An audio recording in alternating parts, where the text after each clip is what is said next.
Have you ever noticed how the most powerful shifts in your life didn't come with noise? They didn't come with fanfare or shouting or declarations to the world. They arrived silently, subtly, and yet they changed everything. If you're listening to this right now, there's a part of you that already knows. You're not here by accident. You've been trying, visualizing, affirming, maybe even begging the universe to deliver what you desire. But somewhere deep inside you felt it. The sense that the answer isn't in doing more, it's in being more. Neville Goddard didn't teach you to wish. He didn't teach you to hope. He taught you to become. Because manifestation doesn't respond to words.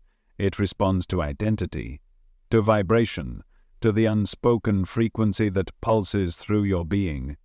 That's why the truth is so radical and so silent. You don't have to scream your affirmations to the sky. You don't have to convince anyone.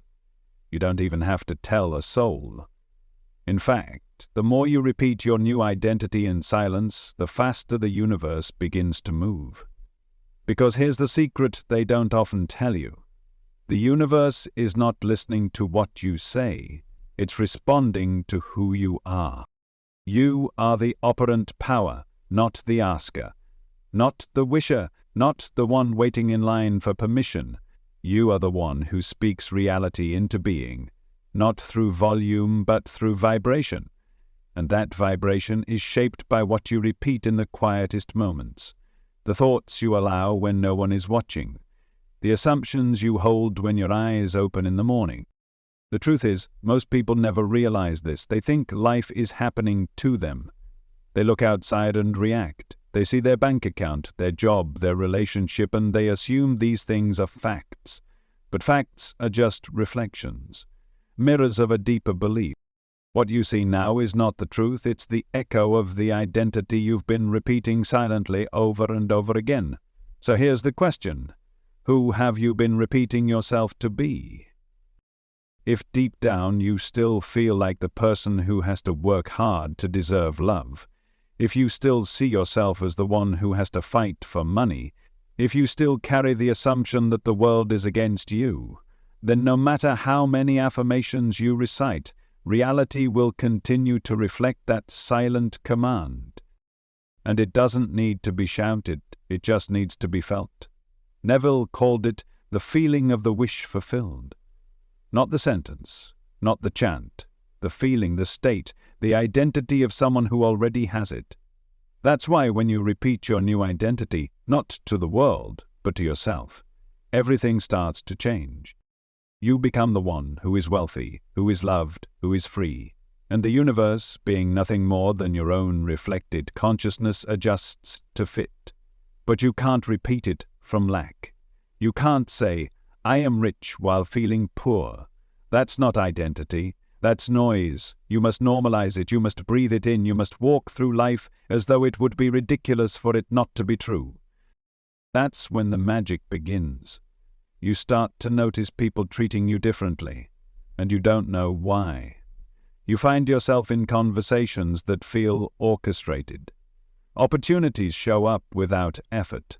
Not because you forced the universe into submission, but because you replaced the command. The old identity was a program, one you may not have realized you were running, but the moment you choose a new one and begin repeating it quietly without needing anyone else to validate it, you activate a new timeline. And here's what's wild. You don't need to tell a single person. In fact, you shouldn't. When you speak too soon, you leak energy. You dissipate the vibration before it becomes stable. Neville didn't run around telling people what he was assuming. He lived it. And because he lived it, life had no choice but to match it. Imagine this. You walk into a hotel and you're either a guest or you're not. You don't stand at the front desk loudly announcing, I really hope I can be a guest. You walk in with the quiet confidence of someone who belongs. That's what changes the way they treat you. That's what gets you the key card, the welcome, the room already waiting. This is how reality works. It doesn't respond to your voice, it responds to your stance. So you practice the stance, you repeat the internal identity, again and again, not to impress anyone, not to convince anyone, but to become so familiar with it that anything else would feel unnatural. When it becomes natural, it becomes real. It becomes the baseline frequency you emit without trying. And suddenly the universe moves, but it doesn't feel like a miracle. It feels obvious, expected. Of course this happened. Of course that showed up. Of course I got the call, the check, the person. Because when you stop asking and start being, life stops resisting and starts obeying. But you must repeat it in silence. Not once, not twice, until it becomes who you are. Repeat it without telling anyone, not because it's a secret, but because it's sacred. You are not performing for applause. You are aligning with truth, and truth doesn't need validation, it just is. You see, the moment you stop trying to force reality to change, it starts to mold itself around you. Not because you're shouting at the sky or doing rituals under the moon, but because your inner world becomes unshakable. When your assumption is rooted, reality bends. It doesn't argue. It doesn't resist. It obeys, quietly, precisely, faithfully. And that obedience is never loud. The universe doesn't show up with trumpets and fireworks. It whispers, it nudges, it realigns, but only when the command has been internalized. There is no trick louder than the silence of knowing. When you know something, you don't feel the need to explain it. You don't plead. You don't chase. You walk as though it's done. Neville Goddard said, "Assume the feeling of the wish fulfilled," but most people skip over one word: feeling. You don't need to think your way into your manifestation. You feel your way into it. You slip into the skin of the version of you who already has it. And then you stay there. Even if the world says otherwise, you don't flinch. You don't contradict your new identity by reacting to the old reflection. Because that's all it is, a reflection. What you see outside is a lagging indicator of what you've been repeating internally. It's old news, so you don't panic when things look the same for a little while. You don't abandon the new assumption just because the mirror hasn't caught up yet. You understand that the image shifts after the identity has changed, not before. This is where most people fall. They plant the seed and then dig it up every day to see if it's growing. They ask, why hasn't it worked yet? And in asking, they repeat the old identity, the one who doesn't have it. But not you. You're different now. You're stepping into a version of yourself that no longer needs proof. Because you're not performing for results, you're living from truth. You've stopped asking, when will it come, and started saying, of course it's mine. You repeat it quietly, in your walk, in your posture, in the tone of your thoughts. You let your inner dialogue sound like someone who already knows. That's the key. Not loud affirmations written on mirrors, not vision boards soaked in desperation, but inner conversations that already assume the end. Because those inner conversations are the blueprint. They are the brushstrokes of the reality you're painting. And when you keep saying things like, I always get what I want, or my life is unfolding perfectly, not as a performance, but as a norm, you are reprogramming the subconscious, the engine room of your existence. The subconscious doesn't respond to force, it responds to repetition. It doesn't ask whether something is real, it simply accepts what is repeated. And when your repeated state is, I am already the one, everything shifts. It's no longer a question, it's a given. But don't tell anyone. Don't rush out to share what you're manifesting. Not yet. Because when something is still forming inside you, it's fragile. It needs silence to stabilize. It needs sacred space. Every time you speak prematurely, you invite outside opinions, energy, doubt, and that interference can knock the vibration loose before it settles. That's why the great mystics worked in silence. They didn't manifest by committee. They communed with the unseen until the unseen became fact. This is your moment to do the same. To go invisible, to repeat your assumption so deeply that it embeds itself into your nervous system until your body believes it, until your breath changes, until your nervous system feels safe in the new timeline. You've probably noticed that when you feel certain, your body responds. You relax. You move differently. You look people in the eyes. That's not acting, that's embodiment. That's what the universe listens to, not the desperation in your voice, the certainty in your vibration. And you don't need to get it perfect, you just need to get it natural. That's the ultimate signal, naturalness. When the new version of you feels like home, when saying I am wealthy isn't a stretch, it's just obvious. When imagining the life you desire doesn't feel like fantasy, it feels like memory. You've been taught to believe that manifestation requires effort, that you have to visualize perfectly, script every detail, recite affirmations at 3:33 a.m. But the truth is simpler, deeper, and more liberating. You don't get what you visualize, you get what you normalize. And normalization doesn't happen by wishing. It happens by repeating, quietly, consistently, with reverence. Not to the world, but to yourself. That's why I'm asking you now. What identity are you willing to repeat without telling anyone? What version of yourself are you ready to inhabit? Silently, privately, completely. Because once you decide, once you choose a new internal stance, the universe can't help but follow. It has no free will of its own. It reflects the image it's given. It obeys the assumption you hold. So choose carefully. Repeat it until it becomes your baseline, not in the hope that it will come true, but in the knowing that it already is. And watch what happens next. The signs will come. The shifts will begin. But they won't arrive with fireworks. They'll arrive like whispers. They'll come through a conversation, a chance meeting, a sudden idea, a door opening you didn't even know was there. And when they do, you'll smile. Because deep down, you'll know this didn't happen by chance. This was the echo of your silent command. The world didn't change. You did. You changed first, not by force, not by strategy, but by decision. A quiet decision. One no one else could see. One you didn't post about, one you didn't need to explain. It was yours, sacred, internal, and that's what made it powerful. This is the part no one teaches. They show you techniques, tools, rituals, but they don't tell you about the stillness, about the space where identity settles in like a new skin, where you stop trying to believe and just do. Not believe you're wealthy. Just be the one who already is. Not hope for love. Just know you are already loved, already chosen, already whole.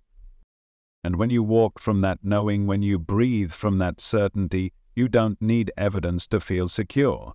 You become the evidence. The moment you let go of needing it to come, it begins moving toward you. That's the paradox. You can't manifest from desperation, you manifest from enoughness. From the calm, unshakable truth that what you've chosen is already so. This is the spiritual technology Neville Goddard tried to give the world. Not a religion, not a formula, a knowing, a way of being, and you can feel when you step into it, because everything starts to soften. Reality feels less rigid, less resistant. You stop fighting circumstances because you understand they're just projections from an earlier self. You don't argue with a reflection. You change the image. But that change doesn't require effort, it requires permission. You give yourself permission to become. That's all it ever takes. And yes, it might feel strange at first. Like putting on a new outfit that doesn't quite feel like you. That's okay. Keep wearing it. Keep repeating it. Let it reshape you until it fits. Because it's not fake. It's not delusion. It's alignment. You're not making something up. You're remembering who you were before the world told you otherwise. Before the conditioning, before the fear, before the identity you picked up just to survive. That version of you, the abundant one, the loved one, the confident one, was always waiting. And every time you repeat that identity in the quiet of your mind, every time you say I am and feel it as true, you get closer to your real self. not the broken self, not the hustling self, the whole self.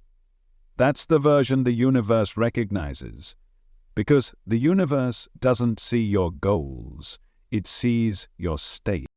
And your state is shaped by repetition, not repetition of words, repetition of identity, of feeling, of frequency.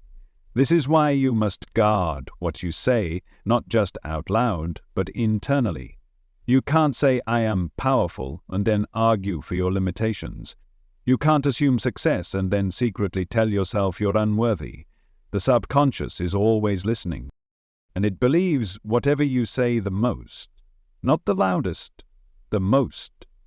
So ask yourself, what are you saying most often? Not in the mirror, not on social media, but in the background of your thoughts. When you're driving, when you're falling asleep, when you look in the mirror and no one's around. That's the real repetition. That's the vibration you're sending out. And here's the beautiful part. You don't need to fix every thought. You don't need to micromanage your mind. You just need to be consistent with who you choose to be. Pick the identity and keep stepping into it, not as a performance, as a return. Because the real you was never broken. The real you was never behind. The real you never had to beg. You only had to remember. That's what Neville was trying to get across when he said, "You do not attract what you want, you attract what you are." It's not about goals. It's about identity. And identity is something you install through quiet, steady repetition. Not once, not twice, until it becomes second nature, until your body recognizes it before your mind catches up, until walking into abundance feels as normal as breathing. You've been doing this your whole life, you just didn't know it. Every struggle, every limitation, every pattern, it all stemmed from repeated identity. The feeling of, "I'm not enough. It's not for me. I always mess it up." Those were silent commands, and the universe obeyed them with perfect precision. Now, you're issuing a new command. But this one doesn't need volume. It needs conviction. It needs presence. It needs you to embody it when no one's watching. That's why you don't tell anyone what you're manifesting. Not because they're enemies, not because they'll curse it, but because they aren't the point. You're not here to convince them. You're not here to get their approval. You're here to align. And sometimes, silence is the most aligned act you can take. Because silence isn't empty. It's concentrated energy. It's focused frequency. It's you, pulling reality into form without leaking a single drop. Let them wonder. Let them guess. Let your transformation be so silent, so inward, that by the time they notice it's already done. You don't owe anyone a progress report. You don't need witnesses. All you need is a consistent decision, repeated in silence, until the world has no choice but to match it. This is the way of the operant power. The one who doesn't ask, the one who doesn't wait, the one who assumes, and therefore becomes.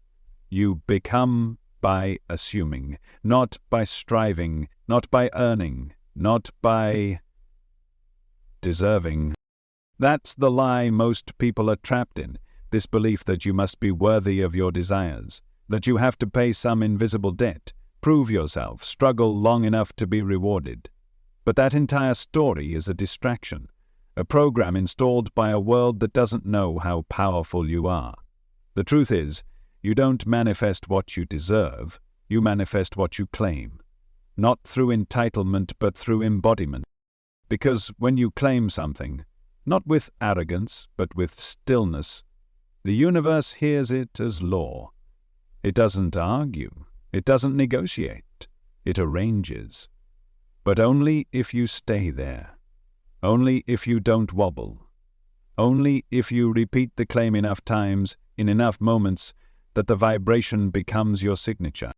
That's what makes it inevitable. And here's where the deeper shift happens. When you truly get this, you stop needing signs. You stop chasing synchronicities. You don't ask for angel numbers or omens to reassure you, because you've moved from needing confirmation to being confirmation. You are the sign. Your energy becomes the proof. You don't look for it outside, you feel it inside. That's when people start asking you what changed. They won't be able to name it. You might look the same, speak the same, wear the same clothes, but something will feel different about you. More calm, more grounded, more magnetic. Because when you shift your identity, you don't have to seek attention. Attention finds you. That's how reality works. It orbits around clarity, and clarity only comes when you stop outsourcing your truth, when you stop explaining it, defending it, or selling it, when you just live it. That's why repetition is sacred. It's the practice of becoming clear, over and over again, not for the universe, for you, so that there is no conflict, no contradiction, no static in your signal, just pure embodiment. So if you're in a place right now where it feels like nothing is moving, like your affirmations are hitting a wall, like your desires are stuck in limbo, I want you to stop trying harder and instead get quieter. Stop pushing. Start assuming. Return to the stillness where identity is chosen. Say nothing to the world and repeat everything to yourself. I already am. I already have. I already know. Not because it's affirmations, because it's truth. Because you've decided it is. And that decision, once repeated with enough emotional consistency, becomes a command. A silent, sovereign command that the universe cannot disobey. This is what Neville meant when he said, "Your assumptions, if persisted in, will harden into fact." Persisted in. That's not about time. That's not about weeks or months or how long it takes. Persistence means you hold the identity steady, no matter what shows up. If the money isn't in the bank yet, you don't react. You return to the identity. If the partner hasn't arrived, you don't panic. You return to the assumption. You keep walking through life as though it's already done. Not because you're faking it. That's the real secret. Manifestation isn't about tricking the universe. It's about no longer tricking yourself. Because the moment you stop contradicting your desire with doubt, with over-explanation, with premature storytelling, everything aligns. It has to. Your world cannot help but reflect your dominant assumption. So choose wisely. Choose quietly. And once you've chosen, repeat it again and again. Without the need for applause. Without the need for permission. Without the need for proof. Because here's what's waiting for you on the other side of silence. A reality that feels effortless. Moments that feel magical but also oddly normal. Opportunities that land without effort. Because your state invited them. People who treat you like the version of yourself you chose because you stopped asking to be seen and simply became visible through energy. This is what happens when you stop broadcasting and start embodying. Your power returns. Your magnetism turns on. And the world, which once felt like an obstacle, becomes an echo. So, echo what you want. Echo who you are. Echo the identity of the version of you who doesn't chase. Because they don't need to. They attract without needing to be loud. They lead without needing to announce. They move through life with a sacred repetition that tells the universe exactly who they are. Not through noise, but through being. This is your work now. Not to scream it into existence, but to repeat it, until silence becomes certainty, until your assumption becomes your atmosphere, until your identity becomes your environment, and when it does, you'll understand something most people never will. You never had to convince anyone. You only ever had to decide and repeat. There's something you need to understand if you truly want to step into your power. Hope can be a trap. Yes. Even though it sounds beautiful, even though it's wrapped in spiritual language and well-meaning intentions, hope is often disguised as a subtle declaration of separation. Because when you hope for something, you're also saying, I don't have it yet. When you wish for something, you are at your core, acknowledging that you are not the one who holds it, not the one who is it, and that subtle vibration of lack, that emotional posture of please, is what keeps your manifestation at a distance. The universe doesn't speak English. It doesn't hear the words you say. It hears the tone beneath them. It hears your state. And when your prayers are laced with desperation, no matter how eloquent they sound, they carry the frequency of not enough. Think about it. How does your body feel when you're hoping? There's tension in it. There's a sense of longing, of stretching, of leaning forward into the future. But your power is not in the future. It's now. It's in the still, settled place where you say, I already am. This is why Neville warned against begging. He didn't say prayer was wrong. He said prayer from lack is ineffective. Because you can't beg reality into submission. You can't plead your way into a new timeline. You can only assume your way into it. And there's a vast difference between saying, please let me have this, and saying, thank you, because it's already mine. The vibration of please carries absence. The vibration of thank you assumes presence. Gratitude, real gratitude, is the language of already having. It's the quiet celebration of a done deal. And that's the key.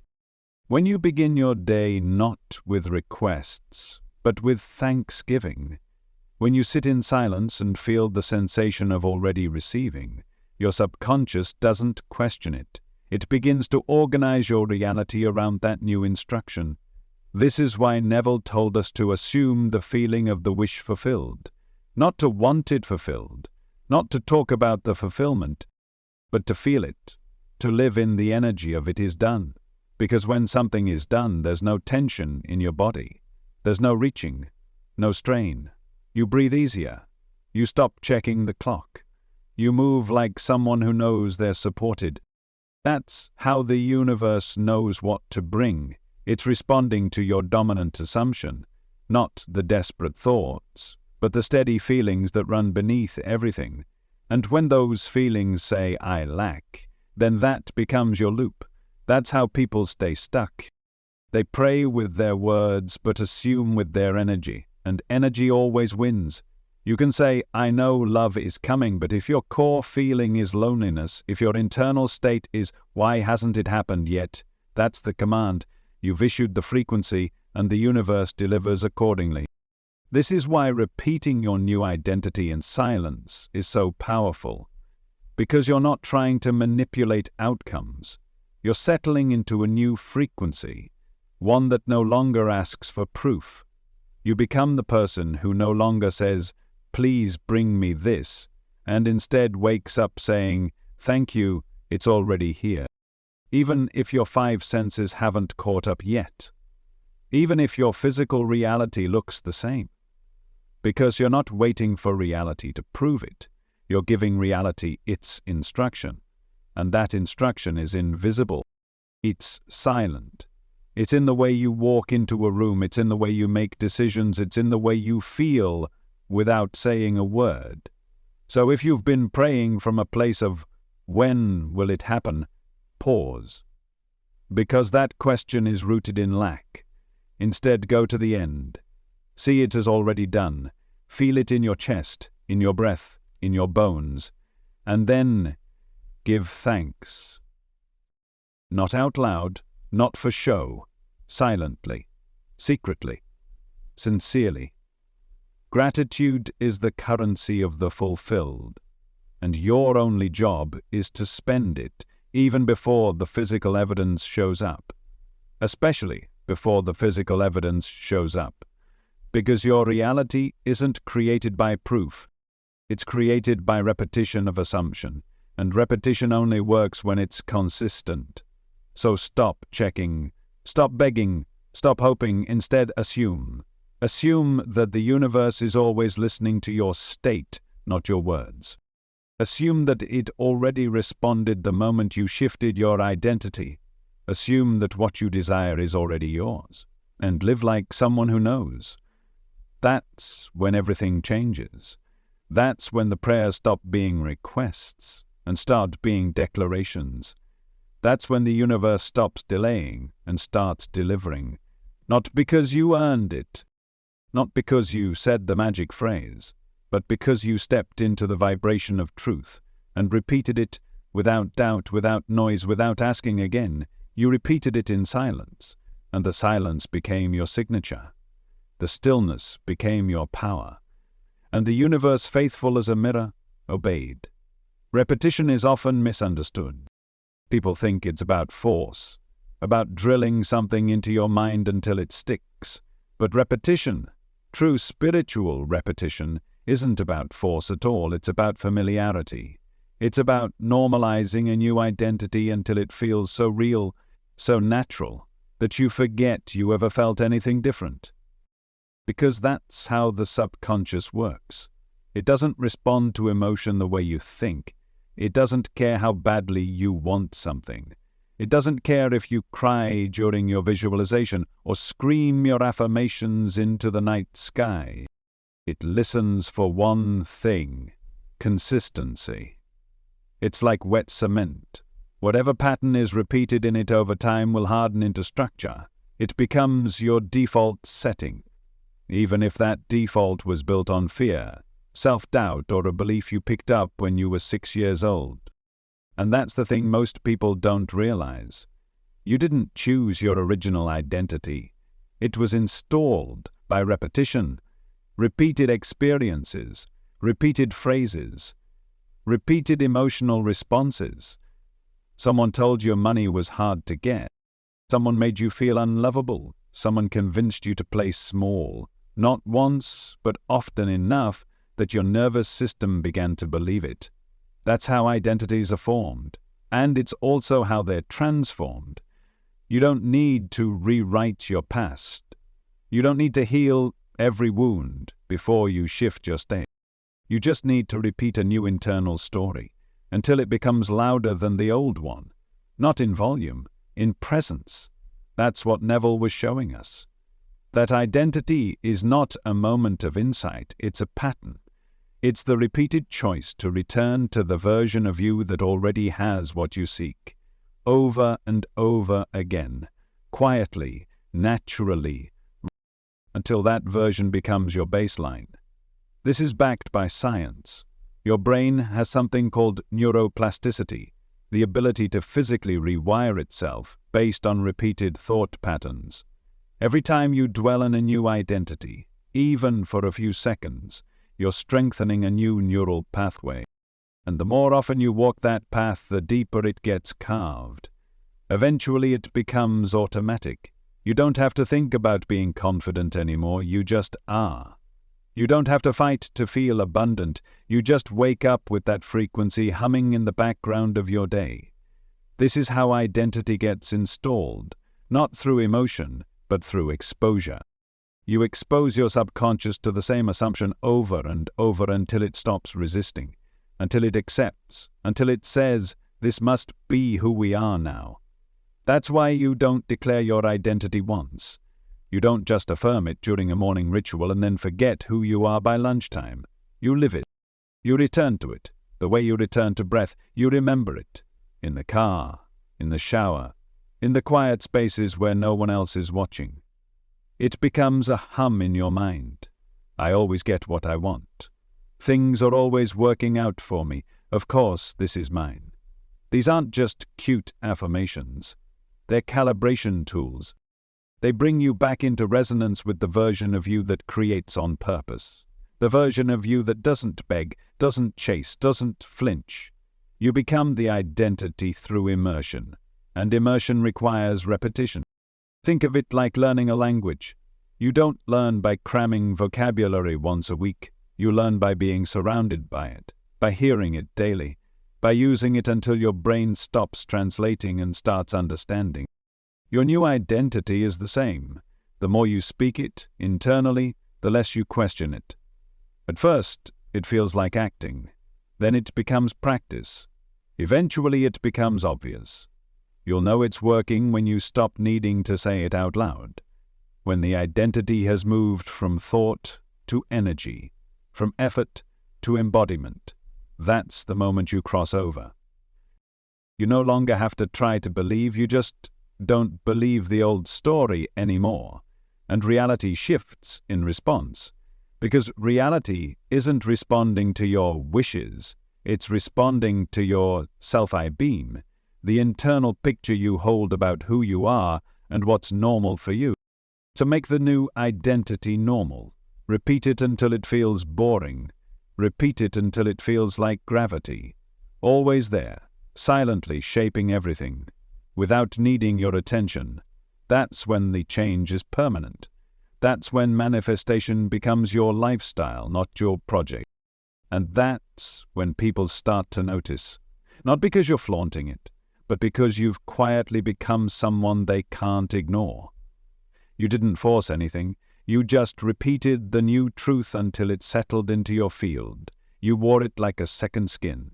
Not for them, but for you.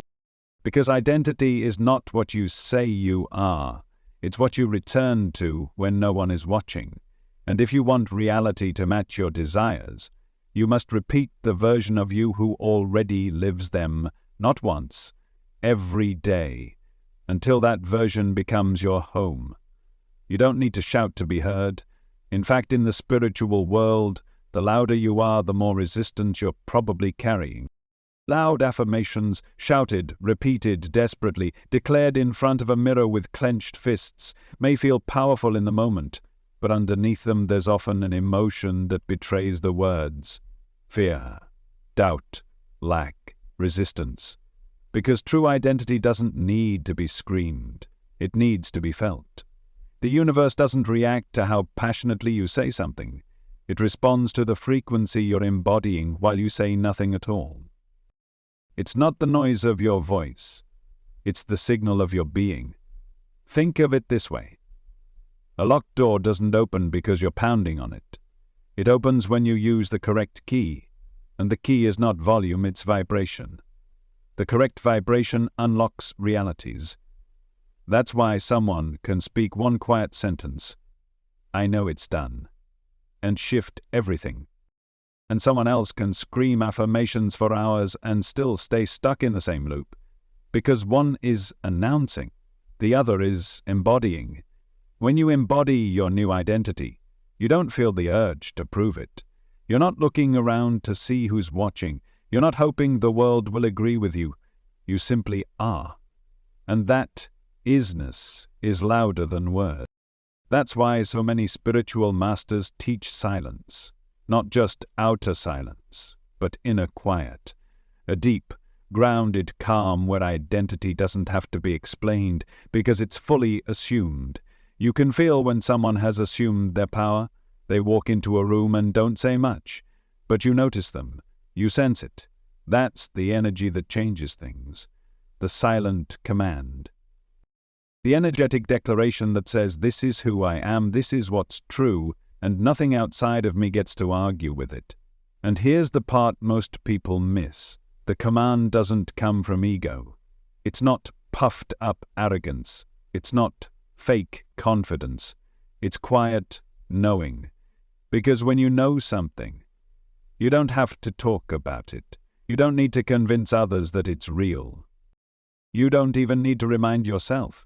You simply return to it moment after moment, like a sacred frequency playing beneath the noise of daily life. You become the one who doesn't need to announce anything, because your reality speaks for itself. And the universe? It hears you before you speak. It responds to your field, your tone, your energetic stance. So what are you standing in? What vibration are you broadcasting in silence? Because your silence isn't empty. It's coded. It's charged. It's communicating constantly. And when that silent broadcast is filled with certainty, not desperate desire, not forced positivity, but true inner knowing, the universe rearranges itself to reflect it. It has no choice, because you're not playing by the world's rules anymore. You're not hustling, proving, or explaining. You're aligned, and alignment is irresistible. That's why spiritual silence is not passive. It's powerful. It's not you giving up. It's you tuning in, letting your being do the speaking. This is why Neville's work always pointed back to feeling. Not words, not noise, not declarations made for attention, feeling. Because feeling is the language of the subconscious, and the subconscious is the creative medium of your world. You plant seeds there, not with sound, but with resonance. And those seeds grow in silence. They don't need you checking on them every hour. They don't need you shouting affirmations in a panic. They need space. They need stillness. They need your unwavering repetition of belief. Not belief in what will come, but belief in what already is. When you assume that your desire is already fulfilled, there's no need to speak about it. Talking about it feels unnecessary. You stop trying to explain the unseen, because you've become so familiar with it, so rooted in the truth of it, that you no longer treat it as something separate. You've merged with it. That's embodiment. And embodiment is the ultimate command. It's the way the universe knows you're serious, not because you said it, but because you became it. So the next time you're tempted to do more, to manifest, ask yourself this: is this action coming from trust or fear? Is it adding to your alignment or distracting from it?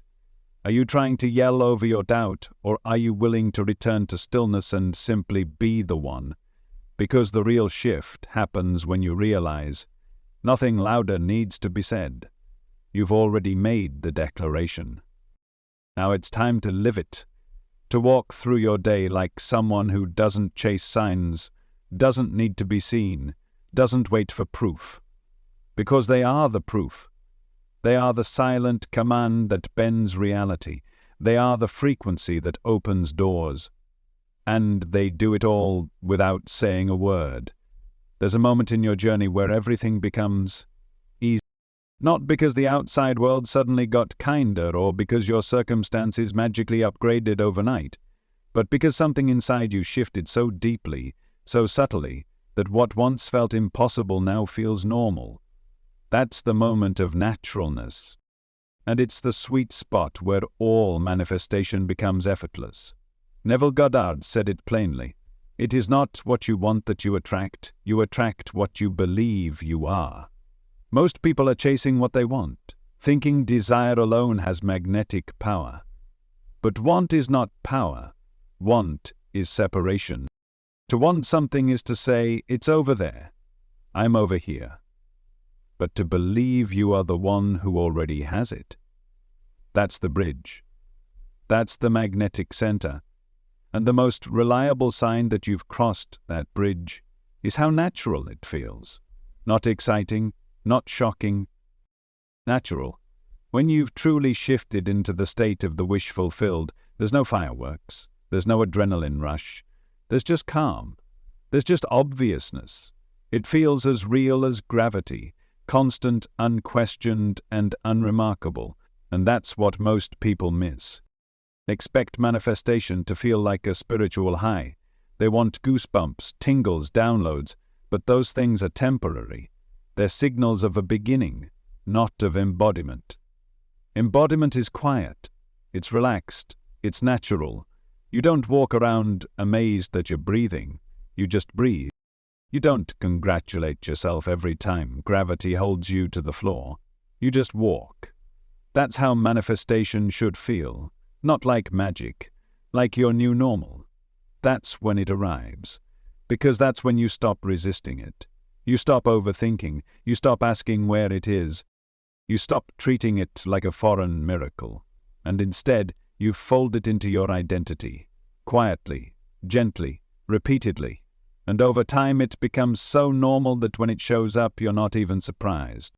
In fact, that's the test of whether you've entered the state. When the thing finally arrives, the money, the love, the opportunity, how do you feel?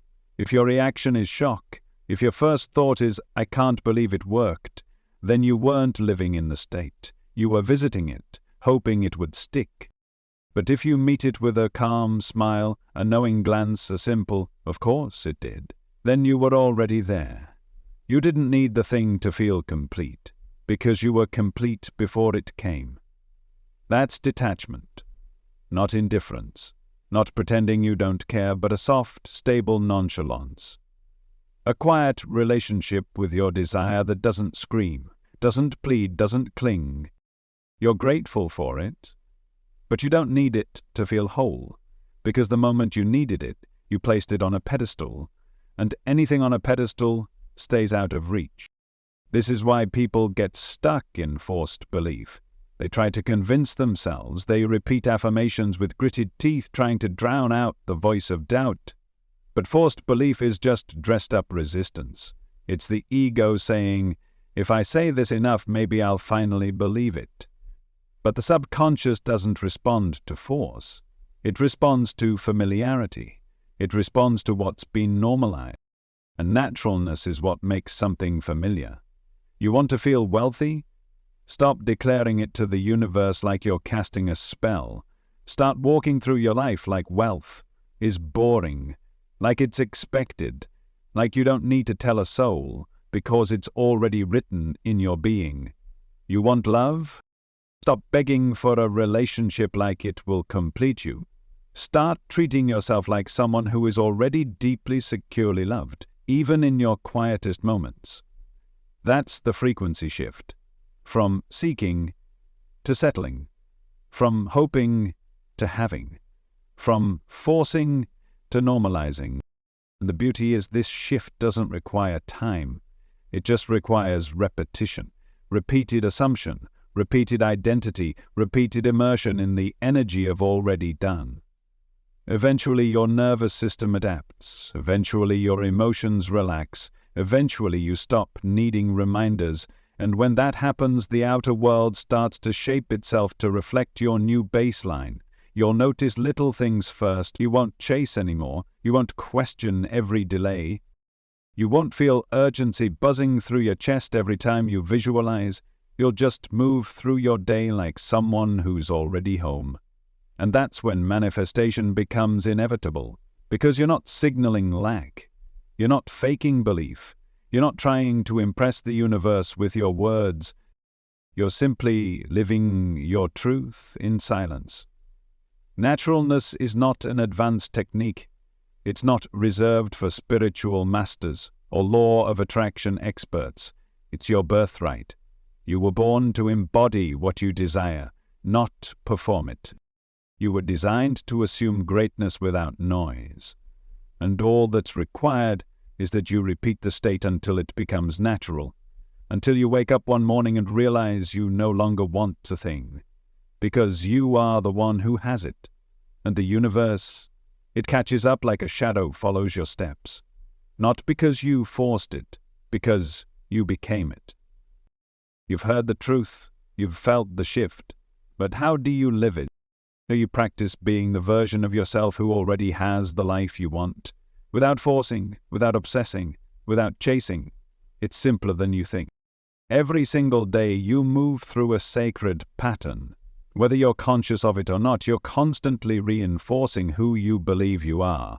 So the key isn't doing something new, it's doing it deliberately. Assume, feel, drop it. That's the rhythm. You wake up and before the world pulls at your energy, you make a decision. You assume a state, not a wish, a fact. You say to yourself silently, I am already that. You don't try to believe it. You wear it, even for 30 seconds, even if it feels new. And then you feel it, not with emotion, with presence. You walk differently. You breathe differently. You check your phone differently. Because your nervous system is rehearsing the identity of someone who already knows. And then you drop it. You don't chase the feeling. You don't analyze it. You don't need to keep checking whether it worked. You trust that the seed is planted. This is where most people fall off. They obsess over the outcome. They turn their practice into performance. But manifestation doesn't respond to effort. It responds to alignment. You don't need to obsess over results. You need to return to identity again and again. Every time you assume the feeling of being the person who already has it, you reinforce the code, the subconscious hears it, the vibration stabilizes, and your outer world begins to catch up. And if you want to make this even more powerful, there are tools. Mental conversations. These are one of Neville's most underrated practices. Every day, you're having an inner dialogue, usually based on your old identity, fearful thoughts, self-doubt, imaginary arguments. Flip it. Start having conscious mental conversations from the version of you who has already arrived. Hear people congratulating you. Imagine your boss saying, "We've promoted you." Picture your friend saying, "You're glowing lately. You seem different." These are not fantasies. They are vibrational anchors. Your subconscious doesn't know the difference between a real conversation and a vividly imagined one, so use that. Speak silently from the end. Then there's replay a bad moment. That embarrassing meeting, that missed opportunity, that painful memory. You're reinforcing the identity you're trying to escape. Revision changes that. You go back, not to relive the wound, but to rewrite the energy.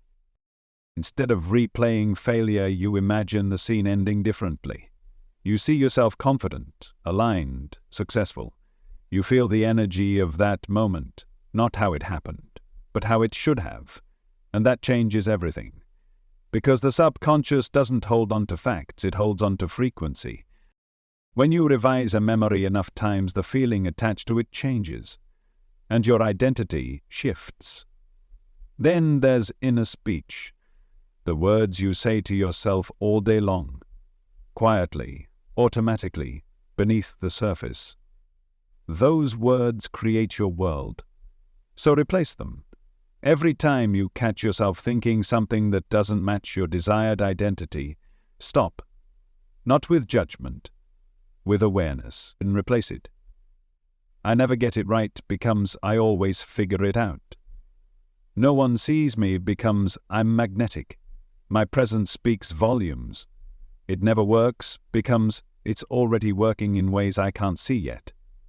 These aren't tricks, they're tools. Tools that train your nervous system to feel safe in the new identity. Tools that guide your mind back to the truth. And finally, the power of privacy. You don't need to share your manifestations with anyone. In fact, the more sacred they are, the more stable they become.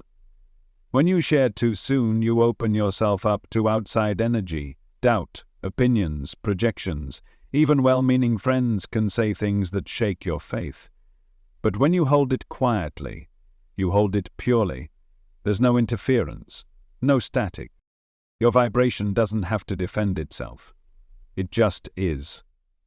Neville was clear about this. Let others see the result, not the process. You don't have to explain your assumptions. You don't need applause for your daily practice. You don't need validation. You need consistency. And that consistency in silence becomes your foundation. So build your day around it. Take 5 minutes in the morning to step into your identity. Let your mental conversations support it. Use revision to heal your past. Use inner speech to guide your present. And above all, keep it to yourself. Not because it's a secret, because it's sacred. Because some things are too precious to expose to the noise of the world. Because your identity isn't a topic, it's a temple. And every time you return to it, you strengthen its walls, until eventually there's no version of you who doubts anymore, only the one who already is.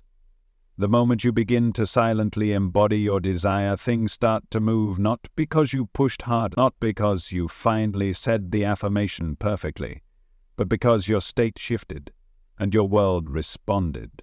You'll notice it in the smallest ways first. A text you weren't expecting, a conversation that feels divinely timed, a piece of information falling into your lap as if it were meant for you, because it was. These are synchronistic winks from the universe, proof that your inner command was heard. But here's what's wild. This proof often shows up before anything major has happened, before the money lands, before the dream partner arrives, before the outer picture changes. You'll start to see people treat you differently, not because you changed your haircut or your clothes or your resume, but because you changed your vibration. Energy always enters the room before you do, and when that energy is stable, silent, and aligned with the identity of someone who already has what they want, the world notices. It may not know what changed, but it knows something did. People might become more respectful, more intrigued, more drawn to you. You may even find that people who once ignored you are now leaning in. This isn't magic. It's magnetism. You're no longer broadcasting need. You're broadcasting ownership. And the world, being the mirror that it is, begins to reflect that. It starts to reorganize, not because you begged it to, because your inner setting left it no choice. You've become like a thermostat, not reacting to the temperature, but setting it and everything around you, people, opportunities, circumstances, has to adjust.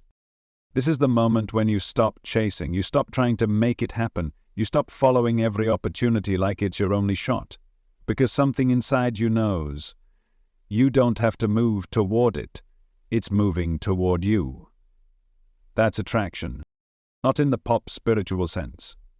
In the deepest, most grounded way, attraction is when you no longer seek, because you've become the source. You've stopped looking to the world to give you something and started treating the world as a canvas that mirrors your state.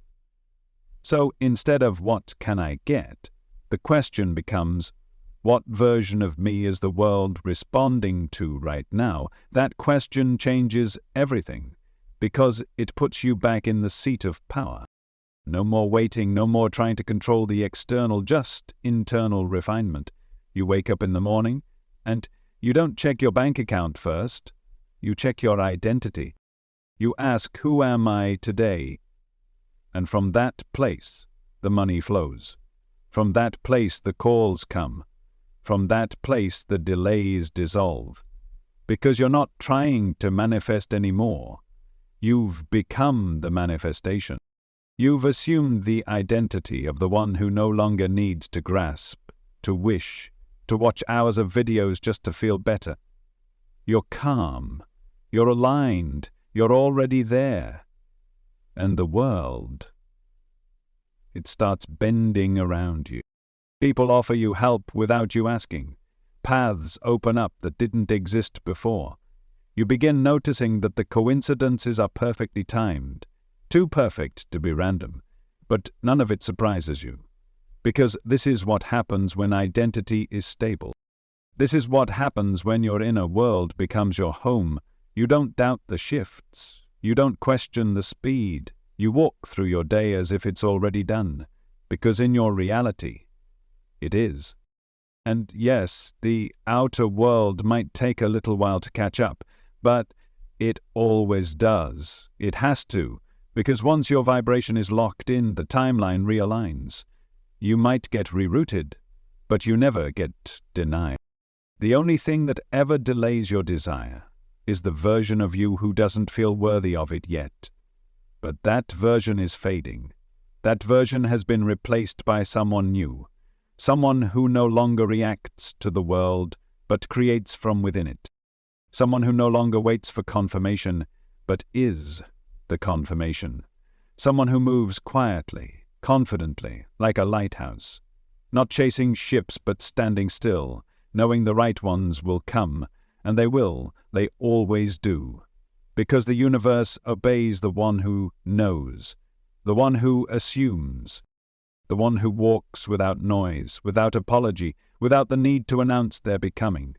This is you now. You don't chase, you attract, not by accident, by alignment, and that alignment is silent, it's still, it's sacred, and now that you stepped into it, the world will never be the same.